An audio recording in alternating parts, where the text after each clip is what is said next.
Hozirgi kunda aktual bo'lgan mavzulardan biri bu tanani terlashi, yo bo'lmasam qo'ltiq ostidagi terlar chiqishi va undagi noxush hidlar hisoblanadi. Bu noxush hidlarni terlashni yo'qotishda eng oson va sodda usullari juda ham ko'p. Lekin eng yaxshilarini men sizlarga bugun ko'rsatib o'taman. Birinchi usul bu albatta yotishdan oldin eng asosiysi dush qabul qilish hisoblanadi.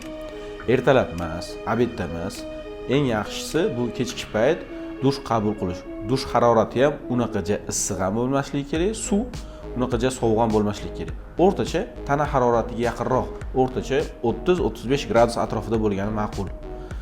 Ikkinchi tavsiya bu vatniy diski deb qo'yadi yoki bo'lmasam oddiy paxtaga. Aptekalarda eng arzon, dostupniy bo'lgan mahsulot bu Perix vodorodi hisoblanadi.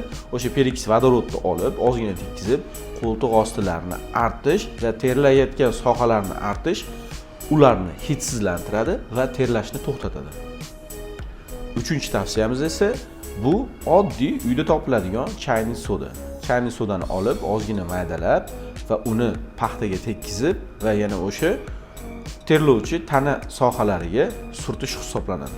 5-10 daqiqadan keyin vlajniy yo bo'lmasam nam bo'lgan sochiqda artib yuborish kerak bo'ladi. Shundan keyin tanada noxush hidlar va terlashlar keskin pasayadi. Ma'lumot foydali bo'lgan bo'lsa, yaqinlaringizga yuboring va albatta ushbu video ostida like va kommentariy yozib qoldirishni unutmang.